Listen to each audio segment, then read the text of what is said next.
Hello दोस्तों, स्वागत है आपका हमारे इस यूट्यूब चैनल कॉमर्स का टीचर। आज हम करेंगे क्लास 11th अकाउंट का चैप्टर 18 का पार्ट 25, पार्ट 1 to 24 हमने कर लिए हैं। Link in description. पार्ट 25 में हम करेंगे प्रैक्टिकल प्रॉब्लम का क्वेश्चन नंबर 23। तो ये करते हैं question number 23 start. From the following balances prepare trading and profit and loss account and the balance sheet. हमको इन सारे बैलेंसेस से trading account, profit and loss account और बैलेंस शीट प्रिपेयर करनी है। ठीक है, बैलेंसेस इस प्रकार दे रखे हैं, जैसे इसमें debit balance, contact, credit balance. हमको बता रखा है कौन कौन से बैलेंस क्रेडिट है, कौन कौन से डेबिट है। ठीक है, सारे बैलेंस बता रखे हैं हमको। क्या होता है डेबिट बैलेंस, क्रेडिट बैलेंस, यानी कि जो भी हमारी लाइबिलिटी साइड में जो भी अमाउंट आता है उसको बोलते हैं क्रेडिट बैलेंस, असेट साइड में आता है उसको डेबिट बैलेंस। ठीक है, एक तो ये, और एक ट्रेडिंग और प्रॉफिट एंड लॉस अकाउंट में इधर साइड हमारे डेबिट बैलेंस आते हैं, इधर साइड आता है क्रेडिट बैलेंस। ठीक है, तो जो जो बैलेंस दिख रहे हैं हम पुट करते जाते हैं। मशीनरी है डेबिट बैलेंस। ठीक है, जो फिक्स चीज़ें वो तो वहीं रहेगी, जैसे डेबिट बैलेंस ही रहेगी, फिक्स चीज़ें जैसे डेबिट में होती है डेबिट में ही रहेगी फिक्स चीज़ें। बस काय में रहेगी, जैसे कि कोई इनडायरेक्ट एक्सपेंसेस हो जाते हैं, रेंट दो तरीके की होती है, रिसीव्ड होती है, पेड होती है, कमीशन हो जाए और कुछ जैसे एक्सपेंसेस हो जाए, इंटरेस्ट हो जाए, तो वो इसलिए हमको डेबिट क्रेडिट दे रखा होता है। ठीक है, इसलिए जैसे मशीनरी है 2 लाख रुपीज़, मशीनरी का लिखाएगा असेट्स में लिखाएगा, तो मशीनरी 2 लाख रुपीज़। ठीक है, मशीन के बाद है बिल्डिंग 1,50,000, तो बिल्डिंग भी असेट्स में लिखाएगी, बिल्डिंग 1,50,000। बिल्डिंग के बाद है डेप्टर्स 2,70,000, डेप्टर्स भी यहाँ लिखा असेट साइड में, डेप्टर्स 2,70,000। ठीक है, बस भले भी डेबिट ड्राइंग भले भी डेबिट बैलेंस होगी। ठीक है, ड्राइंग दे रखी इसमें, ड्राइंग भले डेबिट बैलेंस होगी पर वो कैपिटल में से लेस होगी। ठीक है, याद रखना, ड्राइंग हमेशा कैपिटल में से लेस होगी। ठीक है, ड्राइंग लेस होगी कितने से, 90,000। यहाँ पे कैपिटल लिखा है, कैपिटल का अमाउंट अभी देखेंगे आगे आता है और क्या नहीं। ड्राइंग के बाद है परचेस 9,50,000, परचेस का लिखा था है, ट्रेडिंग अकाउंट में लिखा था परचेसेस 9,50,000, डेबिट साइड में लिखा था है, तो 2 लगता है आगे, 2 परचेसेस। एक लाइन इसलिए छोड़ी क्योंकि ओपनिंग स्टॉक लिखाएगा सबसे पहले 9,50,000। ठीक है, 9,50,000। उसके बाद है वेजेस 5 लाख रुपए, डेबिट बैलेंस है तो वेजेस भी यहीं लिखा था, डायरेक्ट एक्सपेंसेस है तो 2 वेजेस 5 लाख, ट्रेडिंग अकाउंट में लिखा था। ठीक है, वेजेस। उसके बाद है bad debts 10,000 rupees. Bad debts क्या होता है, हमारा लॉस होता है, वो प्रॉफिट एंड लॉस में क्या होता है, indirect expenses and losses debit side में आते हैं, तो ये डेबिट साइड में आएगा इधर प्रॉफिट एंड लॉस में 2 बेड डेप्स 10,000। ठीक है, बेड डेप्स के बाद है अपना बैंक 1,50,000, बैंक कहाँ पे आती है, असेट साइड में आता है, तो बैंक लिख देगा असेट साइड में, बैंक 1,50,000। ठीक है, बैंक के बाद है ओपनिंग स्टॉक 2 लाख रुपीज़। ठीक है, तो ओपनिंग स्टॉक का आता है, डेबिट बैलेंस है ओपनिंग स्टॉक, तो ये फिक्स है। ओपनिंग स्टॉक का आता है ट्रेडिंग अकाउंट सबसे ऊपर, ओपनिंग स्टॉक कितना है, ओपनिंग स्टॉक का अमाउंट 2 लाख रुपए। ओपनिंग स्टॉक के बाद है रेंट 45,000 रुपये, डेबिट बैलेंस है, रेंट सिर्फ रेंट होता है तो कहाँ पे आता है, सिर्फ रेंट होता है तो हमारा आता है इधर प्रॉफिट एंड लॉस अकाउंट में। ठीक है, और रेंट डेबिट बैलेंस यानी कौन सा हुई, रेंट ये पेड हुई है। ठीक है, और क्रेडिट बैलेंस में जो भी आती है रिसीव्ड चीज़ आती है, तो 2 रेंट 45,000। रेंट के बाद है सन्ड्री एक्सपेंसेस 20,000 रुपये, हमारे सारे सन्ड्री एक्सपेंसेस इधर ही आते हैं, कहाँ पे प्रॉफिट एंड लॉस अकाउंट में आते हैं सन्ड्री एक्सपेंसेस, कितने 20,000 रुपये लिखा जाएगा। आगे दे रखा है कैरिएज 15,000 रुपये, डेबिट बैलेंस है, सिर्फ कैरिएज होता है तो कहाँ पे आता है, ट्रेडिंग अकाउंट में आता है, तो यहाँ लिख देगा ट्रेडिंग अकाउंट में 2 कैरिएज। कैरिएज आउटवर्ड होगा तो आएगा प्रॉफिट एंड लॉस में, कैरिएज इनवर्ड होगा तो भी आएगा यहाँ पे इधर ही आएगा ट्रेडिंग अकाउंट में। ठीक है, कैरिएज कितना है 15,000 रुपये, सिर्फ आउटवर्ड वाला कैरिएज इधर आता है। उसके बाद है क्रेडिट बैलेंस में कैपिटल 10 लाख रुपीज़, कैपिटल कहाँ पे आती है, लाइबिलिटी साइड में आती है कैपिटल 10 लाख रुपीज़। ठीक है, कैपिटल के बाद है क्रेडिटर्स 1,40,000, क्रेडिटर भी इधर ही आते हैं, क्रेडिटर्स 1,40,000। क्रेडिटर के बाद है सेल्स 14,50,000 सेल्स का पता है, ट्रेडिंग अकाउंट मारा जाता है इधर क्रेडिट साइड में, इसलिए क्रेडिट बैलेंस दे रखा है। ठीक है, ये बाय सेल्स 14,50,000। ठीक है, सेल्स के बाद क्या है, कमीशन क्रेडिट बैलेंस। ठीक है, कमीशन क्रेडिट बैलेंस, कमीशन का पता है प्रॉफिट एंड लॉस में, पर क्रेडिट साइड में आएगा क्योंकि क्रेडिट बैलेंस में दे रखा है। तो यहाँ पे लिखा आएगा कमीशन बाय, कमीशन एक लाइन क्यों इसलिए छोड़ रखी है क्योंकि ग्रोस प्रॉफिट या ग्रोस लॉस होगा उसको ट्रांसफर करने के लिए। ठीक है, बाय कमीशन, इतनी कमीशन 10,000 रुपये। कमीशन डेबिट बैलेंस होती है तो इधर से जाता है, क्रेडिट होती है तो इधर आता है, यानी कौन सी कमीशन रिसीव्ड हुई है। ठीक है, 10,000 रुपये लिखा गया। ये सारे बैलेंसेस हो गए। लास्ट में बस क्लोजिंग स्टॉक के बारे में दे रखा है।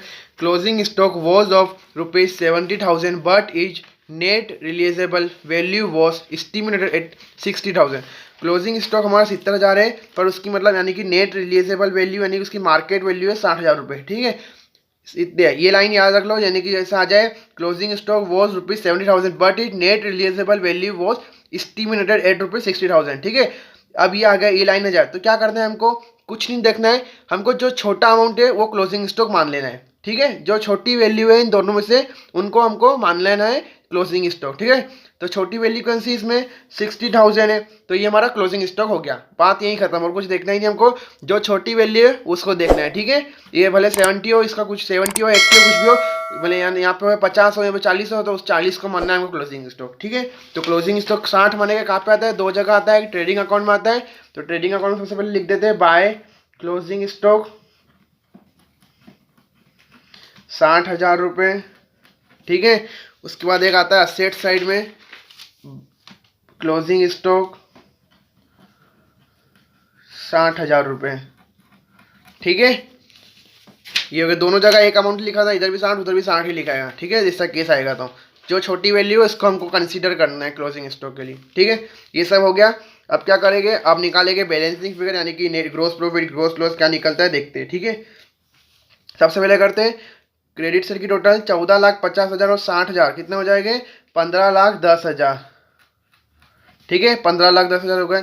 इधर की टोटल करते हैं 9,50,000 और 2 लाख कितने हो जाएंगे, 11,50,000। 11,50,000 और 5 लाख कितने हो जाएंगे, 12,50,000 13,50,000 14,50,000 15,50,000 16,50,000 16,50,000 और 15 16,65,000। ठीक है, 16,65,000 कहाँ की आ रही है, डेबिट की आ रही है, और क्रेडिट की आ रही है 15,10,000। ठीक है, यानी कि कहाँ पे जाता है, डेबिट की जाता है, यानी क्या निकलेगा, ग्रोस लॉस निकलेगा।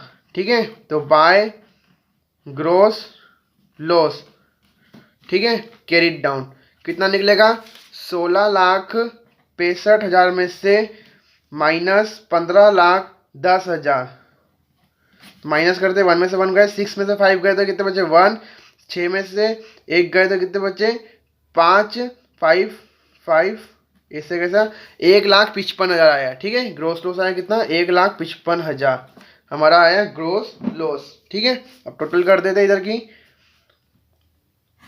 16,65,000 double line close, 16,65,000 double line close. ठीक है, ये हो गया। अब क्या होगा, ग्रोस लॉस क्रेडिट डाउन है तो इधर आके यहाँ पे क्रेडिट में है ग्रोस लॉस, तो यहाँ पे प्रॉफिट एंड लॉस में ब्रोड डाउन हो जाएगा। ठीक है, ग्रोस लॉस तो ब्रोड डाउन कर देते हैं ग्रोस लॉस को, to gross loss brought down कितने से, 1,55,000 से।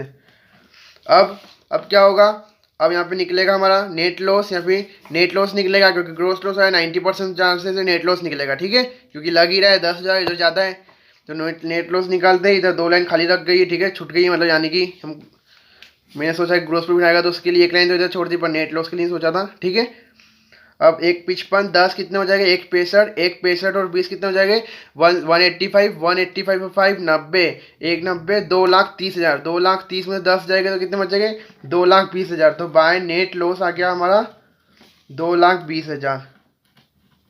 ठीक है, 2,20,000 नेट लॉस आ गया हमारा, और टोटल हो जाएगी 2,30,000 2,30,000।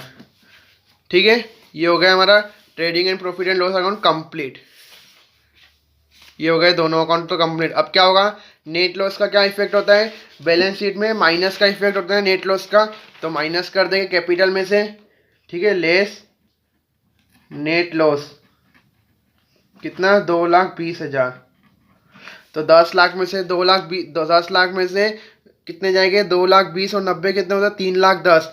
10 लाख में से 3,10,000 जाएंगे तो कितने बचेंगे, करते हैं 10 लाख में से 2,20,000 और 90 3,10,000 माइनस करते हैं 9 में से 3 का कितने बचे, 9 में से 3 6, 10 में से 1 9, 6,90,000। ठीक है, तो हमारी कैपिटल कितनी हो गई, 6,90,000।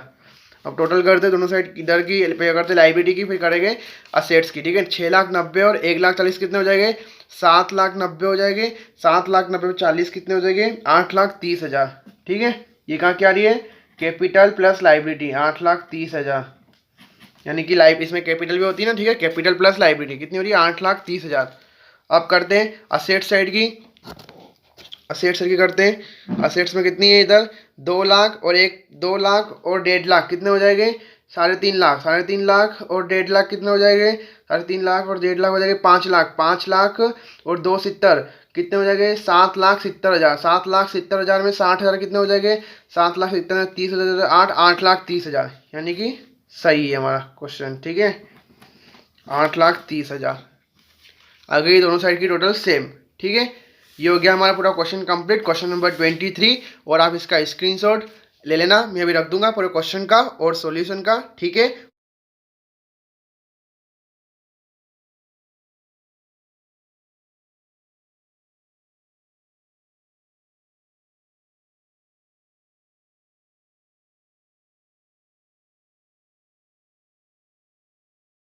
और आपको हमारी वीडियो पसंद आई हो तो प्लीज़ लाइक करना, अपने दोस्तों को जरूर शेयर करना और हमारे चैनल को सब्सक्राइब जरूर करना।